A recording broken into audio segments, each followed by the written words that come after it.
dyan magkulang mula sa baitan 3, pangkat onyx. Malapit na ang Pasko. Tamang-tama ang ihahatid kong kwento. Ito ng kwento ng pagbibigayan at pagmamahal sa kapwa. Kaya ngayong araw ay ibabahagi ko ang isang na namang kwento na kapupulutan ng magandang aral. Ito ang kwento ng pagdating ng Pasko sa kagubatan.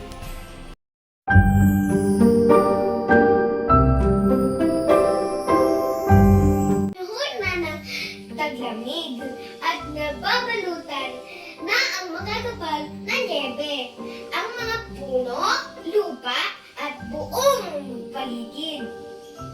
Ang taglamig ay pinakagustong panahon ni Chucky. Dahil ang ibig sabihin nito, malapit na ang Kapaskuhan. Gustong-gusto ni Chucky ang magatanggap ng regalo at inaasahan niya ito ngayong Pasko. Disyembre 23 na, 2 araw bago ang Pasko. Lahat ay abala na sa pag-asikaso ng mga dekorasyon para sa darating na Pasko. Magkasama si Chucky at ang kanyang ama sa paghahanap ng puno na gagawin nilang Christmas tree. Tay, mukhang maganda itong puno na ito, sigaw ni Chucky habang nakaturo sa malaking puno. Bibigyan kaya ako ni Santa Claus ng maraming regalo? Tanong ni Chucky sa kanyang ama. Hindi siguro makakalimutan iyon ni Santa Claus dahil maging mabuti kang bata ngayong taon, sagot ng ama ni Chucky. Habang itinatali ng ama ni Chucky ang puno sa kanilang saksakyan, ay napansin ni Chucky ang isang bata. Mukha itong malungkot at hindi din maayos ang kasuotan niya. Kaya naman, nilapitan niya ito. Bigla-bigla ay tumakbo papalayo sa kanya. Tay, bigla siya umiwas at tumakbo papalayo. Sana hindi niya naisip baka saktan ko siya. Hindi siguro, anak. Huwag kang malungkot. Gusto mo lang naman tulungan siya, sabi ng kanyang ama. Ano kaya ang problema niya?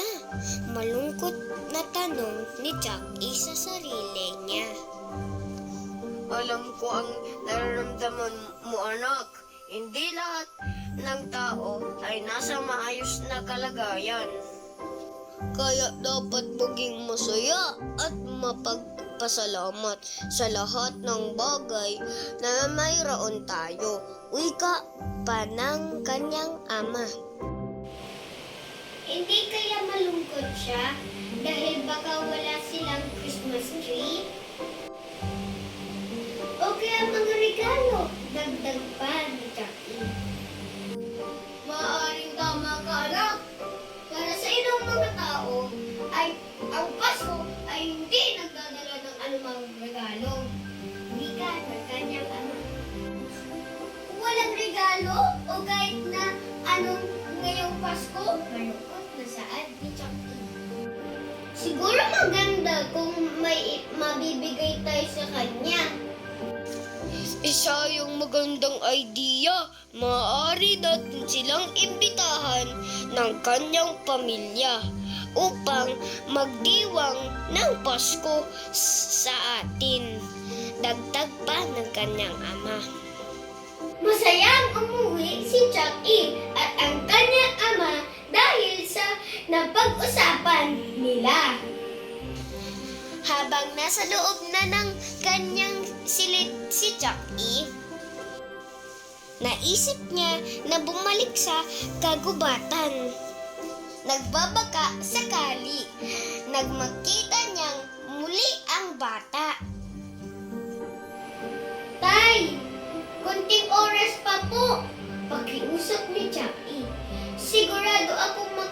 makita ko siya muli.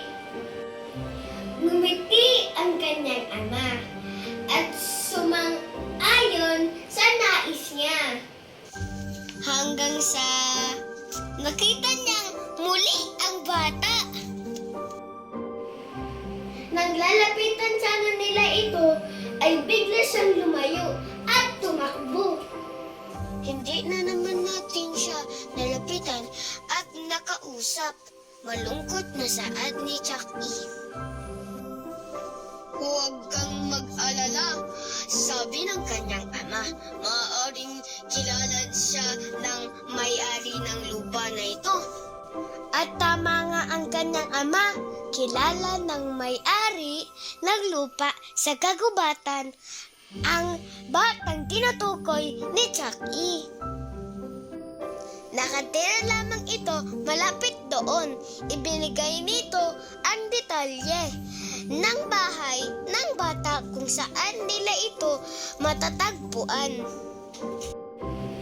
Nalaman nila na nakatira lamang ang bata sa maliit na tahanan sa gitna ng kagubatan. Dahil sa magandang idea ni Chucky, kinausap niya ang kanyang pamilya at mga kaibigan. Nadalhin ang kapaskuhan sa pamilya ng bata. Pasko na at abala na ang lahat. Ang bawat isa ay may kanya-kanyang ginagawa. May nagluluto, may nag-aayos ng lumang damit na maaari pang nagamit. At ang mga kaibigan ni Chucky ay nagbigay ng tulong upang makapili pa ng maliit na Christmas tree. Gusto mo na bang buksan ang iyong regalo? Tanong ng ama ni Chucky. Mamaya na po, Tay.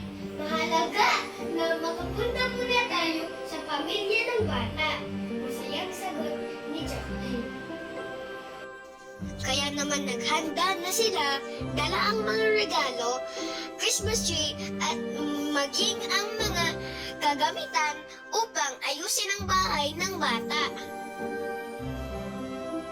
Bit-bit din nila ang mga pagkain na kanilang pagsasaluhan.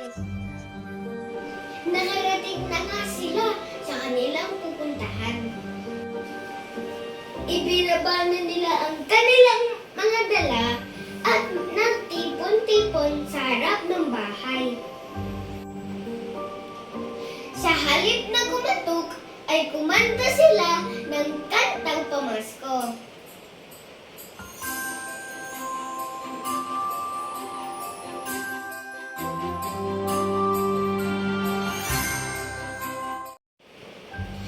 Ang bata ay nagngangalang Billy. Naging magkaibigan si Chucky at ang batang si Billy. Maging ang kanilang mga magulang at mga kaibigan. Ito ang pinakamagandang regalo at Pasko! Sigaw sa tuwa ni Billy. At masaya nilang ipinagdiwang ang Pasko sa gitna ng kagubatan. At dito na nagtatapos ang ating maikling kwento. Aral ng kwento, tumulong ayon sa kakayahan, maging mabuti at mapagbigay sa kapwa. Sana ay nagustuhan nyo ang ating kwento. Muli, ako po si Jigo Jan, Emma Kulang. Hanggang sa muli!